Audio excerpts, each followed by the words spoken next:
我也讲了，我也是那个，Happy birthday to you，Thank you。好，那我们就给自己拍手，来6阶段开始，掌声鼓励，欢迎首位表演来宾给艾莎。好，第1阶段，刚才不知道大家在休息的时候有没有听到老板那个阿成他播放的音乐，有没有听到小朋友的声音？然后那个是平常我们在部落跟那个部落的老人家长辈学习的，那时候我们如何这个小朋友的童谣，待会我们就会用这个轻快简单的童谣跟大家做一个分享，这样子。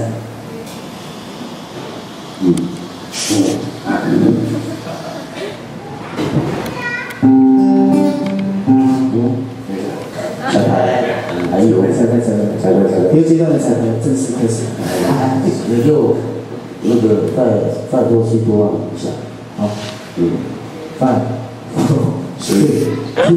2、1。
好，谢谢，谢谢。